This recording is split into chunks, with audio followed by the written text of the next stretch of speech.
Praise the Lord. இன்றைய நாளிலும் ஆண்டவர் நம்மோடு இடைபடுகிற வார்த்தை சங்கீதம் 1:3 அவன் நீர்க்கால்களின் ஓரமாய் நடப்பட்டு தன் காலத்தில் தன் கனியை தந்து இலையுதிராதிருக்கிற மரத்தைப் போல் இருப்பான். அவன் செய்வதெல்லாம் வாய்க்கும்.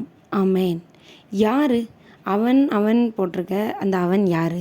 அதுக்கு முந்தின வசனத்தை எடுத்துக்கிட்டோன்னா, கர்த்தருடைய வேதத்தில் பிரியமாக இருந்து இரவும் பகலும் அவனுடைய வேதத்தில் தியானமாக இருக்கிற மனுஷன் பாக்கியவான். அவன் ஆண்டுடைய வேதத்தில் பிரியமாக இருந்து அதை தியானிக்கிற மனுஷன் யாரோ அவங்களுடைய வாழ்க்கையில் எந்த ஒரு கஷ்டமும் இல்லாமல் அதினதின் காலத்தில் தன் கனியை தந்து அதோட காலத்தில் அவனோட ஆசீர்வாதம் கட்டாயமாக அவனுக்கு கிடைக்கும். இலையுதிராது இருக்கிற மரத்தை போல் இருப்பான்.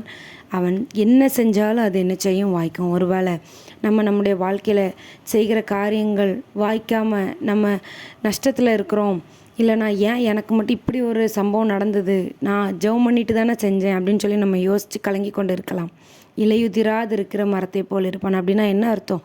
செழுமை. அந்த மரத்தில் எப்போவுமே இலை இருக்குது அப்படின்னு அர்த்தம். நம்ம வாழ்க்கையில் ஒரு கஷ்டத்தின் பாதையில் ரொம்ப நீண்ட நாட்களாக நம்ம கடந்து வந்துக்கிட்டே இருக்கோம் அப்படின்னு சொன்னால் நம்மக்கிட்ட ஏதோ ஒரு குறைவு இருக்குதுன்னு அர்த்தம். அது என்ன குறைவு? வேதத்தை நேசிக்கிற தியானிக்கிற உணர்வு இல்லாமல் கடமைக்காக நம்ம செய்து கொண்டு இருக்கலாம். கட்டாயம் நம்ம பைபிள் வாசிக்கணும் அப்படிங்கிறதுக்காக ஒரு 10 நிமிஷம் நீங்கள் பைபிள் வாசித்தாலும் உங்கள் இருதயம் அதை வாஞ்சித்து வாசிக்க தான் ஆண்டவர் பார்க்குறாரு. கடமைக்காக செய்கிறீங்களா? அன்போடு செய்கிறீங்களா? அன்போடு இன்றைக்கி நான் பைபிள் வாசிக்கலைன்னா எப்படி இருக்கும்? நான் ஆண்டவர்கிட்ட எப்படி பேசாமல் போவேன்? ஆண்டோடைய சத்தத்தை நான் எப்படி கேட்காம என்னுடைய வேலைகளை ஆரம்பிப்பேன்னு சொல்லி ஆண்டோடைய சத்தத்தை கேட்பதற்கு ஆவலாய் நம்ம பைபிள் எடுத்து வாசிக்கிறோமா? கடமைக்காக கட்டாயம் செய்யணும், செய்யலைன்னா பிறகு போகிற இடத்துல ஏதாவது நல்லது நடக்கலைன்னா என்ன பண்ண அப்படின்னு யோசித்து செய்கிறோமா? ஆண்டவர் நம்ம இருதயத்தை பார்க்கிறார். அந்த வேதத்தை நம்ம எடுத்து நேசித்து தியானிக்கணுமா? அப்போனா தான் அதில் சொல்லப்பட்டிருக்கிற காரியங்கள் நம்ம இருதயத்தில் ஆண்டவரால் நம்ம கூட பேச முடியும். அந்த வசனங்கள் நம்மளோடு பேசும். நம்ம ஆண்டவர் நமக்கு காட்டுற வழியில் நம்மளால் நடக்க முடியும்.